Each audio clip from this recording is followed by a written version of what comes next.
자, 32절까지 했습니다. 여호와의 이름을 부르는 자는 구원을 얻는다. 사실 엄밀한 의미에서 하나님의 백성은 누구냐? 혈통적으로 이스라엘 사람으로 태어난 자가 하나님의 백성이냐? 아니에요. 진짜 하나님의 백성은 누구냐면 하나님의 이름을 부르는 자, 하나님께 대한 신앙이 있는 자, 바로 이게 하나님의 백성입니다. 또 달리 표현하면 하나님 앞에 회개하는 자. 그래서 구약식으로 표현을 하면 할례를 받은 자예요. 자, 할례를 받는다라는 건 잘라버린다라는 겁니다.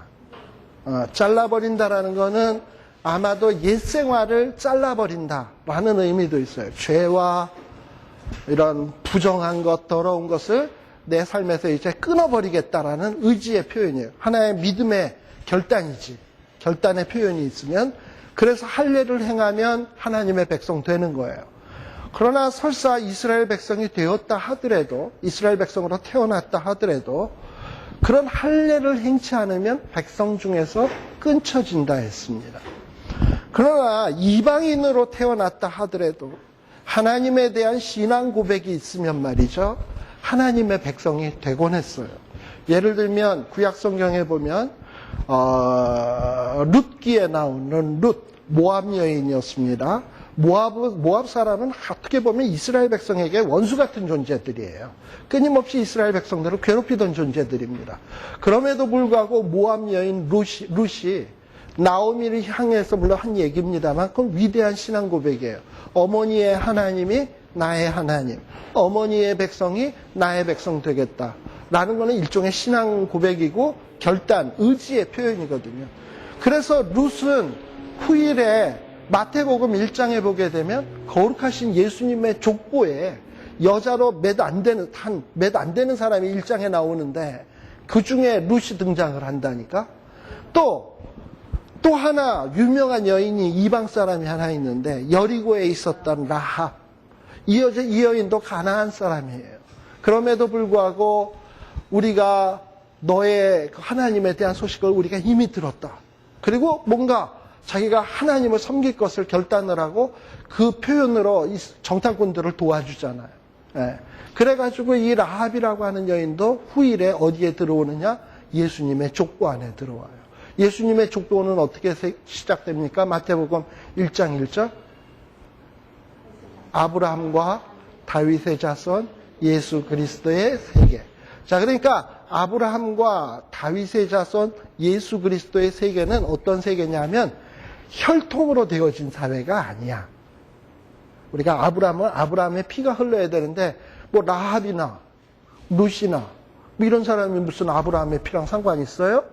물론 마태복음 1장의 그 족보는 이 북에 아버지 쪽으로 쭉 내려가는 족보라서 뭐 여자는 그렇기 때문에 이방 여인이라도 그렇다 얘기할런지 모르지만, 그러나 잘 보면 아브라함과 다윗의 자손 예수 그리스도의 세계는, 그러니까 하나님 나라의 백성의 세계는 혈통으로 되어진 사회가 아니라 믿음을 고백한 자들의 그 족보인 거예요. 그래서 하나님의 백성은 혈통적으로 이스라엘 백성으로 태어난 자가 아니라 주 앞에 나와서 죄를 고백하고 주의 이름을 부르고 주님 앞에 무릎 꿇는 자.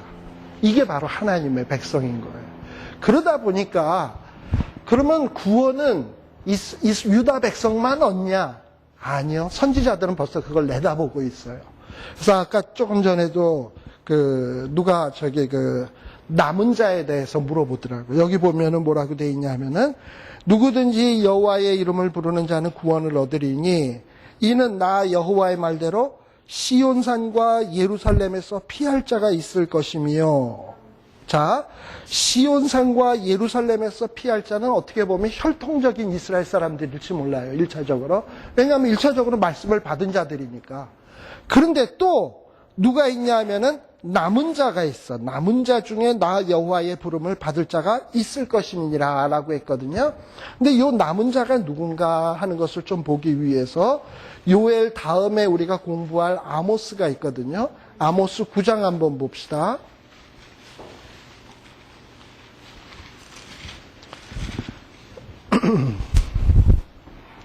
자, 9장 11절에 한번 보세요. 여기 보면 특별히 이 9장은요, 남은 자에 대한 예언을 한, 아모스가 예언을 한 장입니다. 근데 특별히 9장 11절에 보면, 그날이 뭐냐 하면, 아까 요엘서에도 나오는 여호와의 날에 하나님께서 다윗의 무너진 천막을 일으킬 거예요. 이게 뭐냐면, 아까 큰 일을 행하신다 그랬는데, 하나님이 의의 교사를 주신다 그랬잖아. 그래서 예수님이 오셔가지고 다윗의 무너진 천막을 세우잖아. 그래서 예수님이 뭐라고 얘기합니까? 이 성전을 헐라. 내가 사흘 만에 다시 일으키겠다. 그래서 예수님께서 오신 다윗의 천막을 일으키는 게 뭐냐면 교회를 세우는 거예요.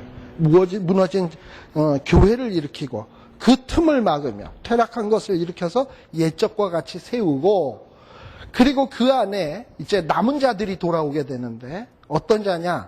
이스라엘의 아까 시온에서 예루살렘에서 남은 자들이 있지만은 또 누구도 있냐면 12절에 보면 에돔의 남은 자.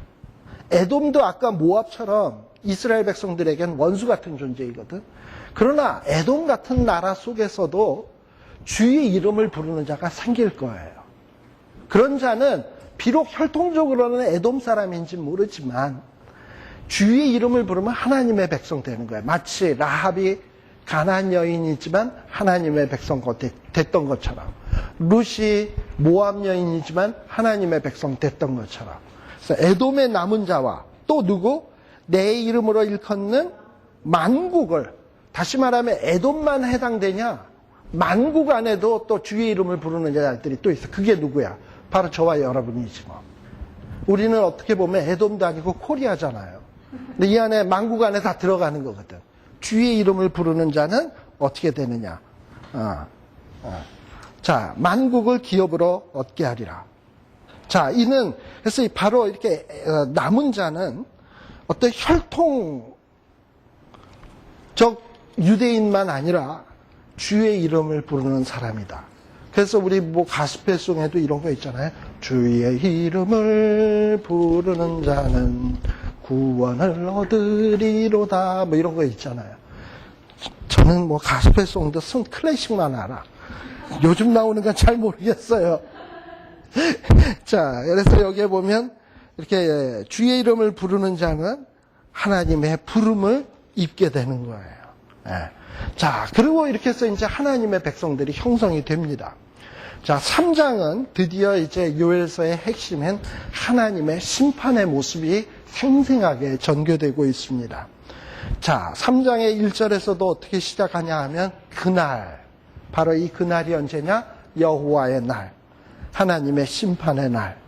자, 그때에 하나님이 어떻게 하시냐? 회개한 유다 백성, 회개한 이스라엘 백성들을, 사로잡힌 자들을 돌아오게 합니다. 1차적으로는 바벨론에서 돌아오게 하는 거지요.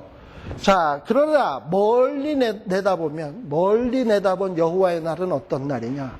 우리가 그동안에는 죄와 사망 권세에 붙들려 있었는데 그날에는 죄와 사망 권세에서 우리가 해방되어서 하나님께 나아오는 그날이에요. 자, 그리고 하나님의 백성들은 하나님 편에 서게 될 거예요. 반면에 하나님은 어떻게 하시냐?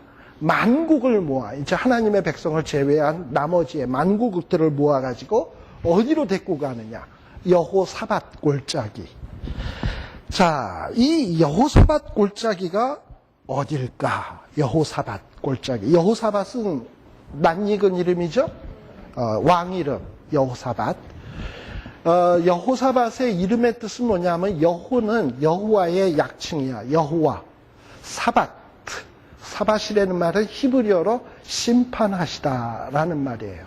그러니까 여호사밧은 하나님 여호와께서 심판하신다라는 뜻이에요. 그러니까 골짜기인데 어떤 골짜기냐?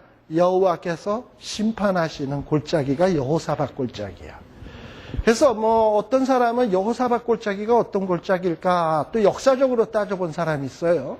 그래가지고 역대하에 보면, 역대하 20장에 보게 되면, 역대하 20장 26절에 보면 이스라엘에 있는 주변 나라가요. 몇 나라가 연합을 해가지고 여호사밧 왕을 공격하러 쳐들어옵니다.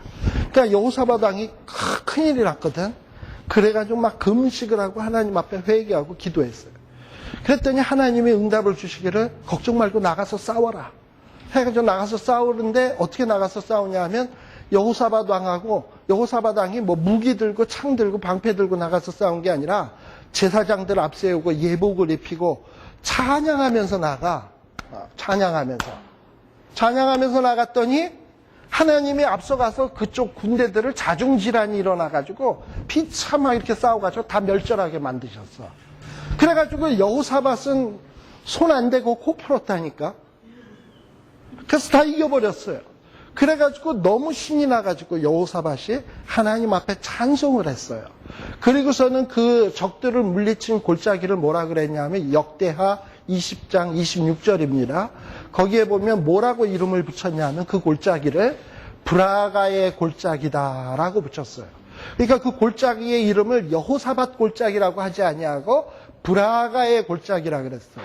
그러니까 지명 이름은 브라가의 골짜기인 거야. 여호사밧이 이긴 곳은요. 여호사밧 골짜기를 일컬어지진 않았어요. 그럼 브라가라는 말은 뭐냐? 히브리어로. 브라가라는 말은 찬송하다라는 말이에요. 그러니까 여호사밧 왕이 자기네들이 찬송으로 적을 이겼다 해가지고 찬송의 골짜기다라고 이름을 붙인 거예요. 그래서 여호사밧이 전쟁에서 이긴 골짜기는 바로 브라가의 골짜기다. 그러면 이 여호사밧 골짜기는 뭐냐? 바로 여호사밧이 이긴 그 골짜기로 데려가서 만국을 모으겠다는 게 아니라 어떻게 보면 요한계시록에 나오는 그 무슨 땅이 갈라지고 아마겟돈 그다음에서 땅이 갈라지고 만국이 거기 모여들게 되고 거기서 하나님이 심판하시는 날이 그런 골짜기야. 그러니까 어떤 우주적인 심판이 자행될 바로 그것을 여호사밧 골짜기라고 보는 거예요.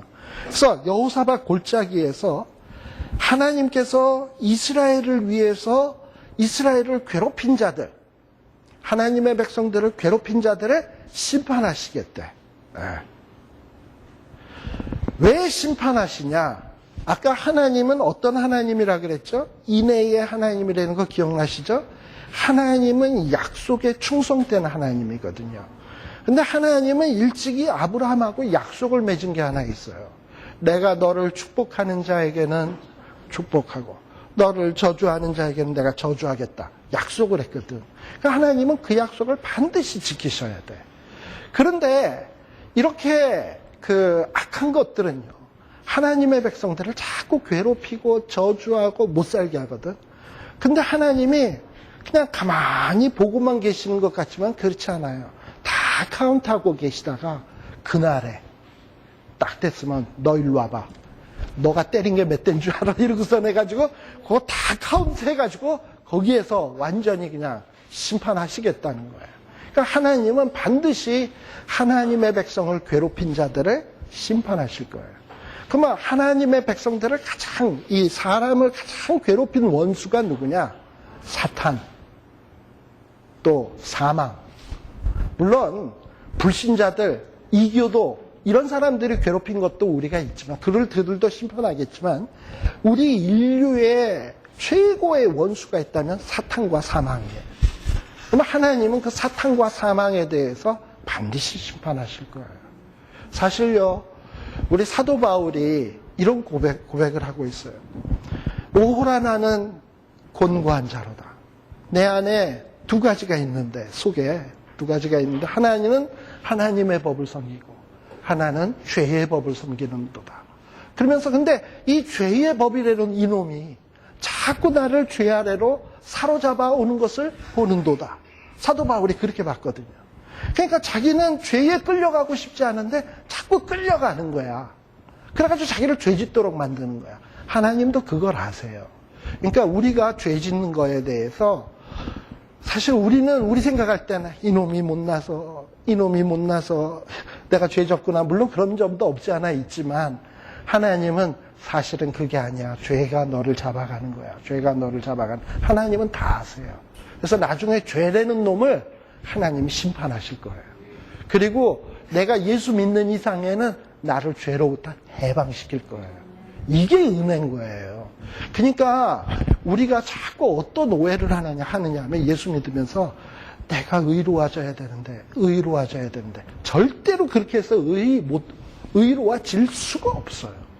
이 문제는 어떻게 해야 해결될 거냐? 하나님, 난 죄인입니다 라는 얘기는 뭐냐면 나는 죄를 지을 수밖에 없는 인간입니다. 그러니 나를 구원해 주실 분은 예수 그리스도밖에 없습니다.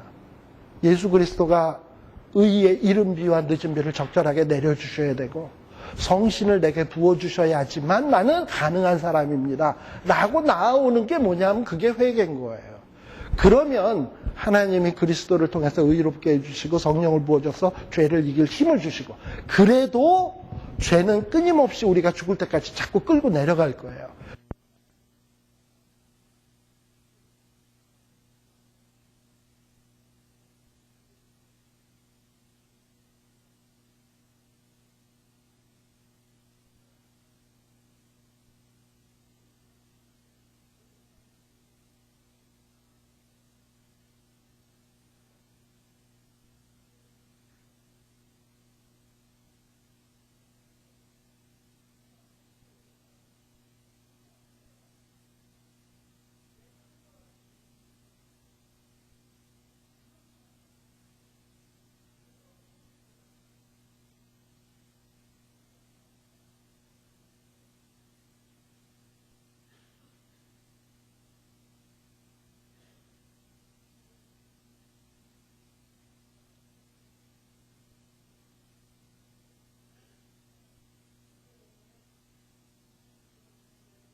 예.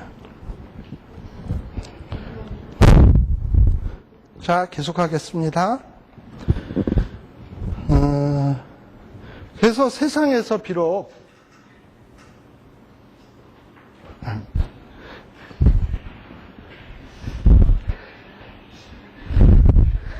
세상에서 환난을 당한다 하더라도 기죽을 필요가 하나도 없는 것이 하나님이 심판의 날이 있다라는 것을 바라보는 사람은 절대 환난을 당해도 낙심치 않습니다. 서로 간혹 이럴 수도 있어요. 사도 바울처럼 나는 공고한 사람이로다. 내가 왜 자꾸 사망에 죄의 법 아래 사로잡혀갈까? 괜찮아요. 그럴 수밖에 없어요, 우리는. 그러나 하나님이 이 죄의 문제를 해결해 주실 때가 있을 거예요. 그걸 바라보시면 담대하게 주여 도와주십시오 하고 나가면 되는 거예요. 자, 바로 그거예요. 자, 그래서 7절에 보면 보라 내가 그들을 너희가 팔아 이르게 한 곳에서 일으켜 나오게 하고, 예를 들면 우리가 팔려서 사망 아래로 들어갔잖아요. 죄 아래로 들어갔잖아요. 거기서 하나님이 우리를 나오게 할 거예요. 그리고 우리에게 행한 것들을 우리에게 행한 대로 그 원수들에게 하나님이 그대로 갚아주실 거예요. 네.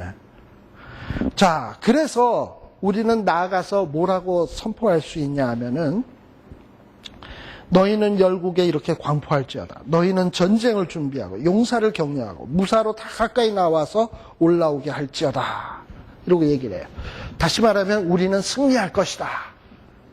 그러니 나가서 싸우자. 원수들과 싸우자. 이러고서는 나가서 광포를 하래. 자, 10절에 보면 보습을 쳐서 칼을 만들고 낫을 쳐서 창을 만들고, 어디에 나오는 성경 구절하고 반대 아니에요? 보통 이사야서에 보게 되면 뭐라고 돼 있죠? 칼을 쳐서 보습을 만들고, 낫을 쳐서, 창을 쳐서 낫을 만들고, 이렇게 되잖아. 이건 지금 거꾸로 말하고 있잖아. 근데 이건 여러분들이 이렇게 하시면 돼. 이사야서에 나오는 거는 마지막에 하나님의 나라가 완성됐을 때는 창이나 칼을 쳐서 낫을 만들고 삽을 만드는 거야. 그러나 그 일이 이루어지기 전에는 원수들과 싸워야 될 일들이 먼저 있는 거예요. 그러니까 하나님의 나라와 이루어지기 전에는 하나님의 나라의 백성과 사탄의 왕국과 최후의 결전이 있어야 돼. 그러기 위해서는 그때는 우리가 여기에 나오듯이 보습을 쳐서 칼을 만들어야 돼. 낫을 쳐서 창을 만들어야 돼. 그러니까 세상의 악들과 싸워야 돼요. 예. 그리고 정말 말씀으로, 기도로 무장하고 싸워야 돼. 우리의 싸움은 혈과 육에 대한 싸움이 아니에요. 세상의 권세 잡은 자들, 영적 전투를 벌여야 돼요. 그러나 아마 영적 전투를 벌이는 데 있어서 우리가 여러 번 깨질지 몰라요. 왜냐하면 그들은 더 강하니까. 그러나 그날에는, 마지막 때에는 하나님이 최종적으로 심판하실 거예요. 결국은 우리는 하나님과 더불어 승리할 거예요. 승리하는데 여기에 뭐라고 돼 있냐? 12절에 보면 열국은 동하여 여호사밧 골짜기로 올라올지어다. 11절부터 사면의 열국아 너희는 속히 와서 모일지어다. 여호와여 주의 용사들로 그리로 내려오게 하옵소서. 여기에 보면 여호와여 주의 용사들로 내려오게 해달라고 기도하잖아요. 여기서 말하는 주의 용사는 뭐냐 하면 하늘의 천군 천사일 거예요. 하나님 천군 천사를 보내서 저 악한 것들을 물리쳐 주옵소서 하는 걸 거예요. 그러면 하나님이 그날에 결국은 임재하셔서 천군 천사를 동원을 해가지고 사면 열국을 심판하실 거예요. 심판하시고 마침내 우리가 최후의 승리를 얻습니다. 자, 그래서 이 최후의 승리를 얻는 장면이 16절입니다. 나 여호와가 시온에서 부르짖고 예루살렘에서 목소리를 발하리니 어떻게 돼요? 하늘과 땅이 진동할 거예요. 이거 보통 날 아니지. 그러나 하나님을 믿는 백성에게는 이 날이 어떤 날이 되느냐? 하나님의 피난처 되시는 날. 이스라엘 자손의 산성이 되어주시는 바로 그런 날이 될 것입니다.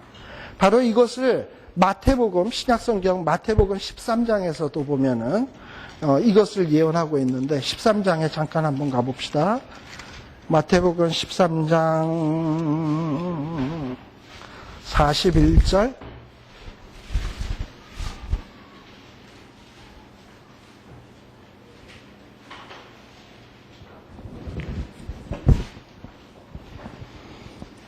자, 13장 39절부터 봅시다.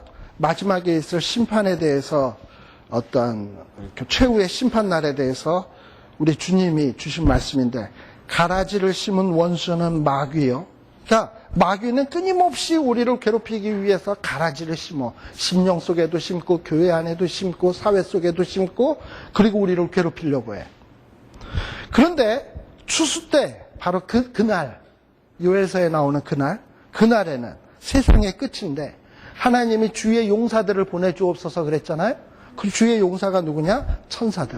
천사들을 보내서 결국은 어떻게 되냐? 가라지는 거두어서 불에 사르고 세상 끝에 그렇게 되게 돼요. 그리고 인자가 그 천사들을 보내리니 저희가 그 나라에서 모든 넘어지게 하는 것과 또 불법을 행하는 자들을 거두어내서 풀무불에 던져 넣으리니 거기서 울며 이를 갈미 있으리라. 반대로 하나님의 백성들은 어떻게 되느냐? 그때의 의인들은 자기 아버지 나라에서 뭐같이 빛나리라? 해와 같이 빛나리라. 뭐 있는 자는 들으라? 이게 그러니까 사람들이 다 알 것 같은데 귀 있는 자는 알아먹을 이야기라는 얘기예요. 그러니까 예수님 때도 귀 있는 자는 들을지어다 했으니까 요엘 때는 오죽이 알아먹었겠습니까? 전혀 못 알아먹었지. 그런데 요엘서에서는 뭐라고 돼 있냐? 하늘과 땅이 진동하고, 그러나 하나님의 백성들은 어떻게 되느냐? 내 백성의 피난처 이스라엘 자손의 산성이 되게 될 것이다. 그리고 하나님의 백성들은 17절에 나오듯이 너희가 나는 내 성산의 시온에 거하는 너희 하나님 여호와인 줄 알 것이라. 예루살렘이 거룩하리니 다시는 이방 사람이 그 가운데로 통행하지 못하리로다. 왜? 하나님이 산성이시고 하나님이 피난처시니까 악한 것들이 감히 못 오는 거지 뭐. 그러니까 벌써 요엘이 이렇게 내다보는 것을 예수님이 보았고, 하나님의 성령을 본 사람들은 이상들을 보면서 벌써 이렇게 미래들을 보고 있어요. 그래서 이런 미래를 보는 자는 하루를 살아도 아무렇게나 안 살아. 하루를 살아도 잘못한 거 있으면 하나님 앞에 회개하고 자신을 점검하고 이러면서 하나님 앞에 나아가게 되는 거예요. 이렇게 하나님을 잘 믿고 회개하고 이런 자들에게 하나님이 예비하신 축복들이 얼마나 놀라운가를 보세요. 18절 이하에 보면 그렇잖아요. 그날에는 산들이 뭘 흘러요? 단포도주를 흘려요. 작은 산들이 젖을 흘려요. 유다 모든 시내가 물을 흘러요. 여호와의 전에서 샘이 흘러나와요. 시딤 골짜기로 흘러나와요. 애굽은 황무지가 되고, 그러나 이스라엘을 끊임없이 괴롭혔던 에돔, 애굽 이런 것은 다 어떻게 되냐? 황무지가 돼. 반대로 하나님의 백성은 유다는 영원히 있겠고 예루살렘은 대대로 있으리라.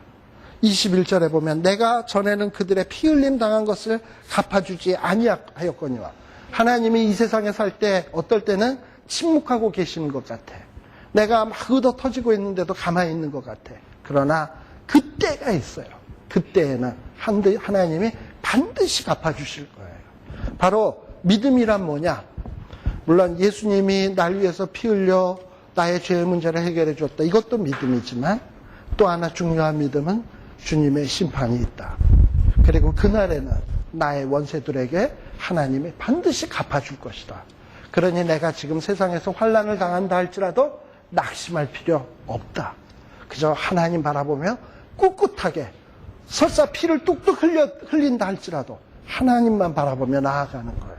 마치 누구처럼? 스데반 집사님처럼. 스데반 집사님이 돌에 맞을 때 원수들이 돌로 치지 않았습니까? 그러나 그들은 자기를 돌로 치는 사람들에게 눈을 흘기며 이를 갈며 그들을 쳐다보면서 네가 나 몇 개 돌덩이 몇 개 던졌지? 두고 봐라. 이를 갈지 않았어요. 그는 예수님을 바라봤어요. 하늘에 서서 계시는 예수님을 바라보고 그 모든 환난을 견뎠어요. 심판은 누구 몫이냐? 주님 몫인 거예요. 바로 그날은 반드시 있습니다. 이게 신앙인 거야. 어떻게 보면 이런 신앙은 세상에서 보면 굉장히 나약하고 뭐 별거 아닌 것 같지만 진짜 최후의 해와 같이 빛날 수 있는 자는 누구냐면 바로 이런 가장 나약해 보이는 그러나 주님을 의지하는 이런 사람들, 이런 자가 가장 나중에 해와 같이 빛나는 거룩한 존재가 된다는 사실을 늘 명심하시고, 정말 우리가 요엘서를 봤습니다만 다시 한번 정리해서 이야기한다면 우리도 그동안에 어둡고 어두웠던 죄와 사망의 굴레에 있었던 자들입니다. 해방되었어요. 예수 그리스도로 말미암아. 그런데 우리가 해방 얻은 다음에 무엇인가를 해야 돼. 이제는 이상을 가지고 비전을 가지고. 그런데 이 요엘서 당시에 이스라엘 백성들은 그렇지 못했습니다. 아달랴의 정권에서 벗어나서 이제 이만인가 보다 탱자탱자 놀기만 했어요. 이런 자들을 향해서 요엘이 나타나서 외치는 겁니다. 너네들 그러고만 있으면 안 된다. 심판의 날이 있다. 정신 차려라. 깨어서 기도해라. 온 백성을 모아라. 하나님 앞에 나와서 기도해라. 외치고 있는 겁니다. 이 외침은 반드시 요엘 당시만의 외침이 아닙니다. 어떻게 보면 이 시대를 향한 피를 토하는 요엘의 외침일 거예요. 이 시대에도 예수 믿어서 천국 가는 티켓 하나 얻은 거로 좋아서 거기에 머물러 있는 사람이 얼마나 많습니까? 그게 혹시 저와 여러분인지도 모르겠어요. 그런데 그런 자들을 향해서 우리는 이게 다가 아니라 심판을 바라보며 오늘을 준비하는 사람임을 다시 한번 촉구해주는 말씀이라는 사실을 꼭 기억하시고, 나중에 요엘서를 다시 한번 쭉 읽어보시면서 여러분들도 하나님의 전에 가서 낭실과 단 사이에서 백성을 위해서 기도하고, 나라를 위해서 기도하고, 교회를 위해서 기도하고, 가족을 위해서 기도하고, 자신을 위해서 기도할 수 있는, 그래서 하나님이 주시는 큰 일을 체험하는 이런 여러분 되시기를 간절히 바랍니다. 기도하겠습니다. 하나님 아버지 감사합니다. 오늘 또 이렇게 저희들이 모여서 요엘서 말씀을 공부했습니다. 하나님 아버지, 정말 저희들 그동안에 예수 믿고 천국 갈 수 있는 특권 얻은 것으로만 만족하고 살아오지는 않았는지요. 하나님께서는 우리에게 땅을 주시고 은혜를 주시고 여러 가지 축복 주시며 사명 감당하라고, 빛과 소금의 직분에 감당하라고 우리에게 원하고 계시는데, 우리는 항상 지금 이 현재의 삶에 머물러서 게으르게 살아오지 않았는지요. 하나님 아버지, 이제는 정신 차리게 하여 주시고, 잘못한 것 있으면 하나님 앞에 무릎 꿇고 회개하게 하여 주시며, 또 나라를 위해서 교회를 위하여 기도하는 자들 되게 하여 주시며, 또 서로 우리가 비록 환난을 당하고 어려움 당하나 심판이 하나님의 그 여호와의 날에 심판이 있음을 굳게 믿고 용기를 잃지 아니하고 승리할 수 있는 이러한 저희들이 되게 하여 주시옵소서. 예수님 이름으로 기도드리옵나이다. 아멘. 마치겠습니다.